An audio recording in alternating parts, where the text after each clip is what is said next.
welcome to Big Pick 4, the show where the NFL picking experts, Big Danny D and Big Brian B, give you the best 4 picks for NFL Sunday games, to include the guaranteed Big Danny D pick and Big Brian B pick. Big Baby Huey Bowie is home asleep after leaving the Christmas party, falling down drunk, and barely being able to make it into his apartment from the car. He is a mean drunk also, I want to mention, and probably the reason that none of the women from the office even attended the Christmas party, because they didn't want him being inappropriate to them, which he's prone to do once he gets drunk. All true. So he will probably be coming to probably around, what's the over under, probably 2 p.m. on this. That's a good one. I'll go with 2 p.m. Might take the over on that. Yeah. So the big pick 2 out of 4 for last week was a good move on the Broncos, or just a good move on the Bills, saying that the Broncos would win but wouldn't cover. The Vikes, they end up squeaking it out in overtime, covering by a half point. I had my money on the Jets, and I don't know what happened in the overtime there. There was that long touchdown. We got lucky on that one, really. The Jets played pretty hard, which was surprising considering how bad they've been. And they had every chance to win that game. They just gave up an 87-yard touchdown pass at the end of the game in overtime. A really sloppy play at the end. They just didn't decide not to tackle anybody. Because I couldn't get the game anywhere. I mean, I couldn't.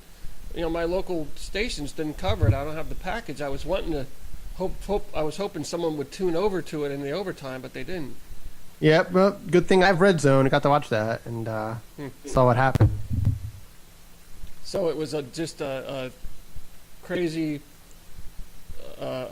pass into OT, eh? Yeah, it was a short play. Wasn't it maybe like 15, 17 yards down the field? Then the guy just started running, had a little bit of a convoy, and the Jets decided not to tackle him. And he ran to the end zone. That was it. So we squeaked one out there. Otherwise, that was probably a pretty good pick on your part. So the pick wasn't, nobody was picking the Jets. So, I wasn't that far off. They almost pulled it out. Yeah, if they had held Minnesota to a field goal in that situation, they win the cover.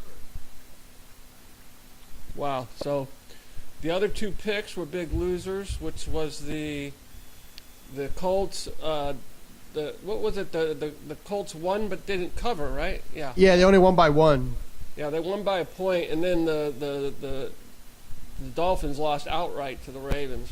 Yeah, the big guru didn't really realize that John Harbaugh was like 7-0 against Miami, and they'd given up at least 6 yards of carry in the last 3 weeks. They had been really bad.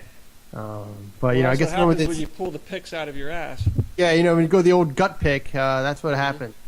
I didn't like that pick, but obviously, he went with what he wanted to go with.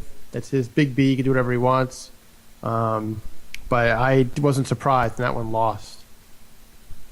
I actually wanted to pick Baltimore in that game, but he went with Miami. Wow, you could have had a 3 out of 4 week. Yeah, he likes to go with the favorites all the time, instead of just going with logic sometimes.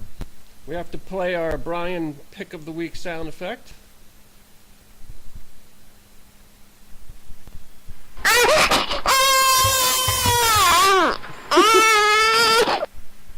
Well, the sound was called Brian, so I knew it was either a baby crying or a toilet flushing. One of the other. 2 things you definitely equate to him. Yeah, 2 very appropriate sound effects that you could name Brian. Yes. Or if you have a sound effect of someone falling down. Or I need to record him saying, "I gotta take a shit." That's right. That's how you got away from that woman. Yeah, he was on a woman was hitting on him, and his genius reason to get away from her was saying that, what was it? I have to go home and take a shit. Yeah, he couldn't do it at the bar. Yeah, he could only do it at home. Yeah, that's what he used. Instead of just saying thanks, nice to meet you, what's your phone number, and I'll call you, and just just lying and just leaving, Right. and not even ever calling her again, being polite about it. He decided to take the low road and make up a bullshit story. No, I'm sure he actually did have to take a shit, but I'm sure she didn't want to hear that. No, who the hell wants to hear that? So stupid. No, he made it up. He just wanted to get away from her. He thought she was ugly. He's amazing. And you ladies out there, he's still looking for a good-looking Edith Bunker. If any takers are out there. He doesn't need Edith Bunker. He needs a tiger mom. A what? A tiger mom. That's what he really needs. Someone to tell him to clean up and throw away some of his clothes, clean up his apartment, take a shower, wash his clothes. He needs a 300-pound woman life coach is what he needs. He needs a drill sergeant. Yesterday he was wearing a sweater that had several holes in it and a big crusty thing going across the front. What, like it had something from the last year's Christmas party? Probably. Caked into it? Yeah, right across the top, right up here. Gotta love it. So So we're looking at the overall of 23, 32, and 1. The Big D is at a 7-7, and the Big Boo-Roo is at a 6-8 on the season. So we're doing real well there. We might get back to 500 by the Super Bowl if a miracle occurs. it is the Christmas season. You never know. That's right.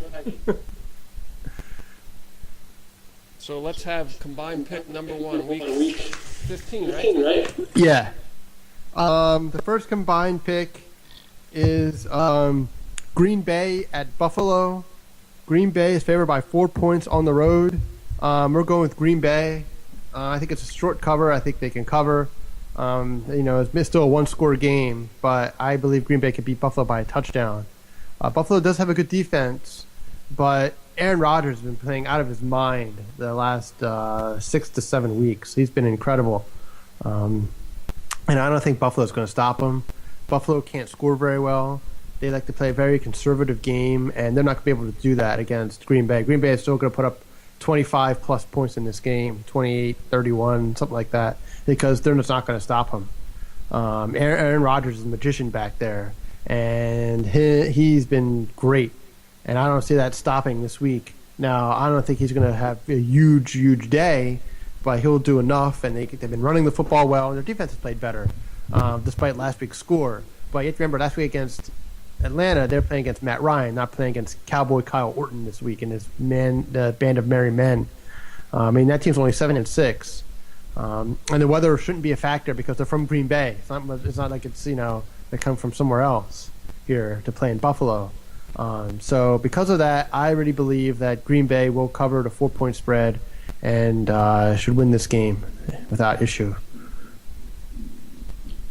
As long as Aaron Rodgers continues not having sex on game day, according to his actor girlfriend, right? Yeah, whatever works for him. Yeah, Olivia Munn did put out there that they don't have sex on game day. You got to have the eye of the tiger, That's right. Well, hey, it's worked. That team's been great since their start of 1-2. I think what are they 9-1 since. They've been really since great. He started dating Olivia Munn? No, since they started the season 1-2. They've been 9-1 since. Last 10 games, which is amazing. And their offense has been at great. The right time. Yeah. Well, they hope so. I still think Seattle might be a better team, but they've been playing great. But their defense stinks. But I don't think it's going to matter against Buffalo. Buffalo's not much of an offensive team anyway. And we're still at the time of the season where, here's what happens. Green Bay's not going to be, this is where you get to the cover. Green Bay's not going to be comfortable with a 6-point lead. So they're going to keep pushing, even though they're, quote, covering. They're not going to lay down. So that goes in your favor. Buffalo, however, is still alive and is a good team. Yeah, 7-6. but they're Buffalo. They're gonna collapse at some point. What's the CJ Spiller update for this week? I don't know. I don't know if he's gonna play or not. Even so, he hasn't played in so long. His snaps would be limited. All right, let's have combined pick number 2 while I get another Budweiser Classic. No, nice. All right, our first gut pick of the week from Mr. Baby Huey is the Giants at home against the Redskins. Even though I'm not supposed to say name the team because Scott doesn't like that. The Giants are favored by 7 at home, a full touchdown. This line went up from 6.5 in the morning to 7 by the evening when I checked this again last night. The Redskins are awful. I mean, they're really awful. It doesn't matter which quarterback plays. They can't score. Their defense is terrible. Their coach could be fired at the end of the season, which is kind of a joke. They're going to get rid of Robert Griffin. The owner and general manager are clueless. I mean, that whole organization is an entire disaster. The Giants are only 4-9 themselves, but they have a better coach. Tom Coughlin is a much better coach, and they're a much better team. Now, the problem the Giants have had is they've had 20 guys on injured reserve this season, which really kind of destroyed them, and they don't play well against the good teams. But against a team like Washington, who stinks worse than they do, I think they're going to win this game easily. I think this could be like a two touchdown or 17-point kind of victory here, because the Redskins just stink. And they had more nonsense go on this week with the coach. First, John Gruden comes out and says his brother's in the middle of a disaster, and then Jay Gruden says, "Yeah, this place stinks and this is horrible." I mean, it's ridiculous. It's not good. I mean, I really wonder what's going to happen there if he's going to be one and done, which doesn't make sense to me. I think he should be allowed to do what he needs to do and put in the program he wants to do. You can't just switch coaches year after year. I think the general manager should be the one to get out. I mean, I love what Jeff Fisher did last week in the game against the Redskins. He brought out the 6 guys that they got in the Robert Griffin trade to be the captains for the game. It was hilarious. But anyway, What with the did Giants. he do? He brought out who now? He put out the 6 guys they got for the 6 picks that they got for Griffin for trading the number 2 pick in the 2012 draft. Or 2011 draft. No, 12, that's right. 2012 draft. And he The played Rams them all traded- in the game? Is that what you're saying? Well, no, the Rams traded their number 2 pick to the Redskins for 6 picks, basically, is what it turned into. And Jeff Fisher sent out the 6 players that they took with those picks to be the captains before the game. You're kidding me. No, he did. It was great. He rubbed it in their face. And it would be even funnier, too, is if Griffin gets cut, and what if he ends up in St. Louis?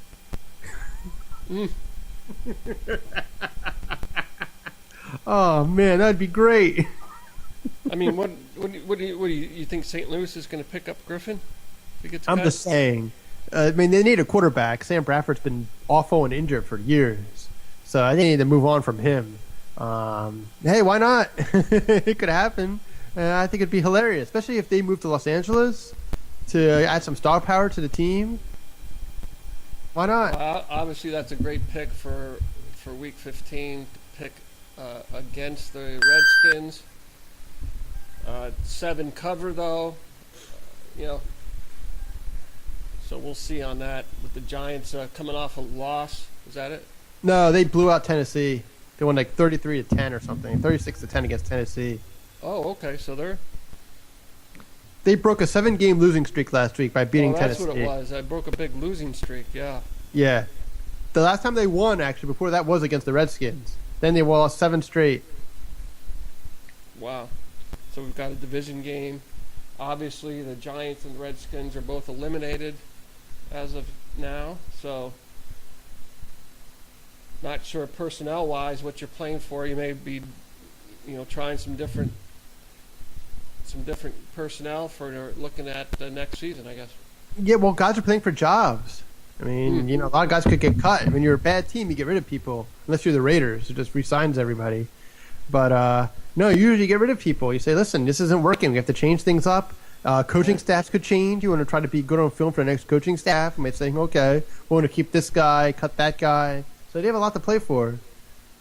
So a lot of individuals playing for them for their career, basically. Basically, I mean, they may not be good as a group. One of these teams is going to lose because they're both bad. But they need to try to show something individually on film so that the next coaches keep them. Great. So we'll now have a word from our sponsor. For the finest of microbrew beers, try Trogs. Specialty beers brewed in small batches in Harrisburg, Pennsylvania. Hopback, Troganator, and our most popular beer, Pale Ale. Trogs. Try one today.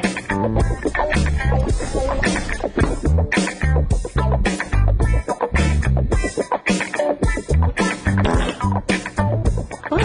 It's natural.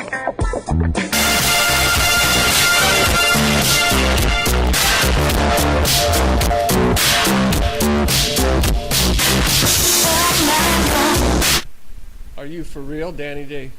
All right, this week's You For Real, the only You For Real this week, is the entire situation in Chicago. That is ugly. Oh, man. First, you had the offensive coordinator throw the whole team under the bus and say how awful everything is. And some other guy said that giving Jay Cutler $126 million was a humongous mistake, and the team regrets doing it because of how awful he's been.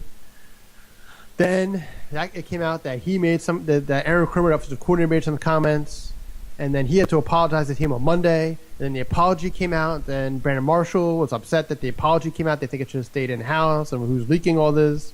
It's just everyone's at each other's throats here. It's unbelievable. I can't wait to see the fallout from this. Who gets fired? I mean, I wonder if the GM gets fired and the coach gets another season. If the offensive coordinator's gone, it's just incredible. It's absolutely incredible how these teams, they just go after each other. You don't really see this in other sports. And other, like baseball, I think is a good example because the season's just so long. But you just don't really see this infighting like this. In football, you see it so much more often. It doesn't really make any sense. But it's bad. I don't understand why this happens. I mean, I understand it's all competitive people. But if you're really that competitive and that good, you think you would have had some issues weeks ago and tried to fix it before you even get to this point where you're 5-8 and you're out of the playoffs. I really don't understand. The coach doesn't seem really to have control over anybody. I don't know what he's doing there. He doesn't have control over the players. He doesn't have control over the coordinators. People talking out of school. I don't get it. The whole thing is bizarre and crazy. So this week is the Chicago Bears. So I guess all they have to look forward to now is the Cubs getting a new coach, eh? Yeah, and they got a new pitcher. They spent $155 million on. I think they have some good young players coming up. They actually have a chance to be pretty decent next season. Going to break the curse. I don't know about that. That might take another year or so, but they'll have a chance to break that 107-year curse. Is that what it is? They have not won the World Series since 1908. They have not been to the World Series since 1945, and they have only won one. They've only won one playoff series since 1945. Ouch. Yeah, it's pretty bad. Pretty bad. I mean, they've only made the playoffs 5 times since then, I think. Now, what's the deal with the Cubs and the White Sox? I'm not up on the leagues. Are they in different conferences? Could they ever have like a Subway Series like New York? They have played a series against each other since 1996, I believe. So it's only been 18 seasons they've played against each other. And they've been in different leagues since, I think, like 1900, 1903, something like that. So they actually played in the World Series? Who? The Cubs and the White Sox. No. They've never played each other in the World Series, but they play each other in interleague every year. Oh, but they could play each other in the World Series. That, like I'm saying, they could have like a Subway Series setup going on. Yeah. They could play each other in the World Series, yes. They're in one's the American League, one's the National League. That's what usually works, But they never have. No, I didn't No. know I didn't know off the top of my head what leagues both those teams are in. Yeah, no. Yeah, they could play each other. It's never happened, but they could. Just like the Yankees and the Mets, the Angels and the Dodgers, the Giants and the A's. Yeah, but I mean, Yankees and Mets have had at least a couple Subway Series. Just one. Oh, I thought there was two. No, just one. I think it was in 2000. That was it. They There never was played each one other in the World before that. Series. I mean, the Mets have only been in 3 World Series, I believe. 4. They played Baltimore, Oakland, 69 was one of them, right? 69. 69, 72, 86, and 2000. That's at 4. Yeah. And they only played the Yankees in one of them. They played the Red Sox in 86. They played the A's in 72. And they played the Orioles, I believe, in 69. Okay, so there was only one Subway Series. Yeah. Yeah, only one. So let's have the big Danny D guarantee, Week 15. All right, the big Danny D guarantee is Pittsburgh is -2 at Atlanta. Pittsburgh's coming off a huge road win at Cincinnati. And I think they have another division. I think this is their last non-division game of the season. So, I mean, someone could say trap game, but they have to win. Pittsburgh has to win the game. The only way they can make the playoffs, really, is if they win out and they win the division. Because they play the Bengals, and I think they play the Browns again. No, they don't the Browns. I know they play the Bengals again. And that's going to be another huge game. But if they win these games, they'll win the division, they'll make the playoffs. Atlanta stinks. Atlanta's 5-8. They're in that awful NFC South division. What's interesting about Pittsburgh is they lost their 2 NFC South opponents at home. They lost to New Orleans at home and they lost to Tampa Bay at home. But on the road, they destroyed Carolina. So I expect them to have a good effort. Ben Roethlisberger played great last week. I think their team is set up to play great indoors on the turf. They have some good players. They have Brown and Bryant and Miller and all these people, Bell. So I know their defense has struggled at times, but Atlanta's defense is the worst in the league, I believe. And I think Pittsburgh could put up a really big number here, and it's only 2. So they all have to do is win by a field goal, which shouldn't be too hard here. I mean, it might be a close game. I'm not saying it's going to be a blowout, but if it's a 5-6 point game, it's still covered, which makes it's a nice low spread. Matt Ryan played his best game of the season last week, and they lost. As I said, their defense is just so bad. They need to make changes. If they don't make the playoffs, even if they do, I wonder if Mike Smith is going to be fired there because just their poor performances. They have not been as good at home as they used to be. Matt Ryan used to be great at home. You'd never beat him at home. And now I think they've lost 2 or 3 times at home. So because of that, and I think because Pittsburgh's going to be more motivated here, I believe the Steelers will win this game. Well, and I hope the Steelers blow them out. I mean, Atlanta is in the playoffs at 5-8, and Dallas is still alive at 9-4. So, the whole thing is bullshit. Yeah, it really How is. is a 9-4 team still alive and a 5-8 team is in the playoffs? I mean, that's ridiculous. Well, they want to change that. They want to see if they can add a 7th playoff team next season and try to remedy some of these situations. But what would happen is only the top seed would have a bye. Everyone else would play each other the first week. And then and everything else would be the same after that. Yeah, the owners need to get together on that this off season. Well, they want to do that in March. They're talking about that. On March or April, I forget when it is. When the new league year starts, they're going to have an owners meeting. They're expected to vote that in. And then if Atlanta loses, you've got the still alive 5-8 Saints right behind them, right? Yeah, well, fortunately for them, they get to play the Stinky Bears on Monday. So they should have a shot to take first place. And they play Atlanta again at home. So, if they win those 2 games, they probably should win the division. They still might go 7-9 or 6-10 or something. So now,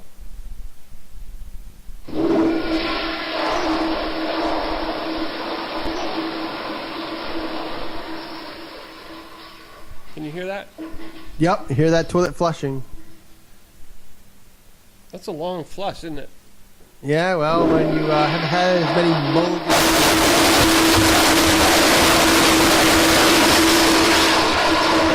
So now the big baby booty Huey Boo B guarantee week 15? All right. Well, first he wanted me to announce that the last 14 weeks have all been mulligans. So he's actually undefeated. He's 0-0. He's actually, oh yeah, this is week 1 for actually the big pick. Yeah, Boo 4. that's right. Yeah, you know, the rest of them have been mulligans. You know, it's like when he goes in his apartment and he sorts through the trash and he finds a piece of food that's still good on the floor. You know, it's that nugget of gold there that he's proud to find. Anyway, I don't think this pick is one of them, but it doesn't matter. This is another gut pick. You know, he had a nice conference with his gut. They talked about it for a long time, and this is what they came up with. Even I think this might end up being a pull out of your ass pick. For some reason, he is taking San Francisco at Seattle. Seattle is favored by 10. Seattle won at San Francisco and beat them by 16 points last time. San Francisco's only scored 17 points the last 2 weeks combined. San Francisco lost at Oakland last week. I have no idea what kind of confidence Brian has in San Francisco to actually cover this. I don't know what he sees in them. I don't know what he's thinking.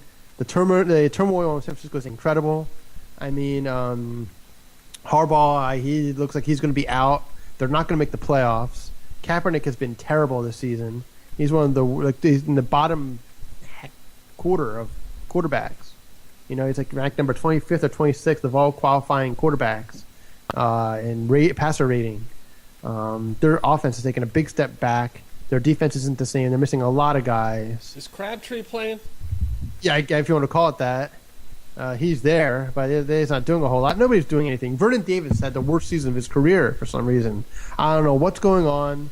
As I mentioned on our last week's show, on their Thursday night game against Seattle, the owner's daughter called out the offensive coordinator for being a moron and not knowing what he's doing. Seattle's been fantastic in the last 6-7 weeks. I think they're the best team. I think they could shut down anybody's offense. They could shut down Green Bay again if they had to. They can play anywhere. It doesn't matter. This is a home game. They don't lose at home. San Francisco doesn't have the offense to do anything. I think Seattle's going to win. Brian thinks they're going to win by less than 10. I don't know if that's going to happen. But for some reason, his gut told him to go to San Francisco. Well, a touchdown and a field goal, if you have a touchdown and a field goal lead, you still want to score because, you know, they score a touchdown and at the end of the toward the end of the game, and then they throw in an onside kick. Yeah. You know, and now they're in field goal range. They're tying the game, so that's not a comfortable lead. No, and they hate San Francisco. They want to bury them. They're going to try to score as much as they can. I just don't see it. I don't see San Francisco being competitive in this game at all. San Francisco's still alive at 7-6. Yeah, not for long. Playoffs, as of now.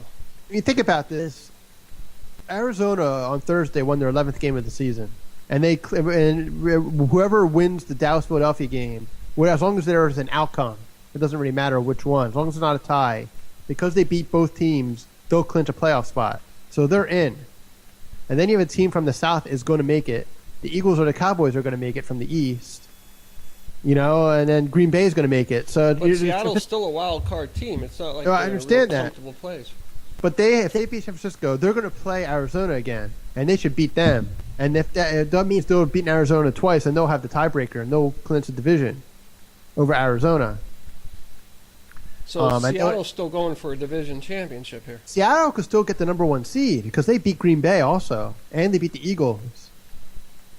Right. So they could get as high as number 1. They have a lot to play for here, so Arizona's in. Seattle is going to be in. You know, as I said, the other 3 division winners all have teams that are going to be in. Detroit's better than San Francisco. I mean, San Francisco's not going to make it. It's almost impossible. They're not going to do it. So the Boo-Roo's picking with his gut again. Yep. And there you have your picks for week 15. Lock it in. Picking the Packers, the Giants, the Big D Steelers, the Big B 49ers. The Big D still on a winning record. The Big Boo-Roo B now is at a losing record. And how are we looking at getting back to 500 on the season with a 4-0 here? Yeah, well, we're going to have to go 4-0 the rest of the way here. I mean, We're going to have to win out to get back to 500. Yeah. 23 and 32 overall. Yeah. Yeah, we have to win out, otherwise we're done. We even have a chance in the playoffs to be to get over 500. It's all about the climb, baby. Yeah, well, we'll see. You know, we had a somewhat of a good week with 2-2, but not too many 3-1s or 4-0s. Well, it just amazes me that how difficult it is to pick 4 wins every week. You think you got the whole board. I mean, not Monday, not the Thursday game, but you got the whole board of Sunday games. You can't pick 4 out of there that are guaranteed winners. Pull them out every week. Well, I mean, we do have the Buru here picking games, so you know, the deck's already stacked against that one. And he is prepared to say that this week's pick is going to be a mulligan for next week. Well, it's tough to win at football. It really is. Yeah, it is. You don't know what teams are going to show up half the time. Cincinnati, I think, is a great example. I mean, one week they look like world beaters, the next week they look terrible. You don't know what you're going to get. Has there been a team that we could have just picked on the whole season and covered spreads? I the think Jets probably. I think the Jets. I think Indianapolis actually has been pretty good against the spread. Indy on the upside, the Jets on the downside. Maybe New England. Yeah, St. Louis, I think. I already wonder what St. Louis's number is against the spread. Well, we did kind of say at the beginning of the season, why didn't we just always have one of the picks be betting against Jacksonville? You've probably done really well on that. I don't know because they covered some Jacksonville, but I think St. Louis would have been a good one to go with actually because even if when they lose, they tend not to lose by a lot. Even though this week would have been a push, but you know, they play either close games or they've blown some people out. So that would have been interesting, actually, to take them a few times this season. But you just don't know. There's too many teams. You just don't. It's impossible to get a read on them. There's too many bad teams.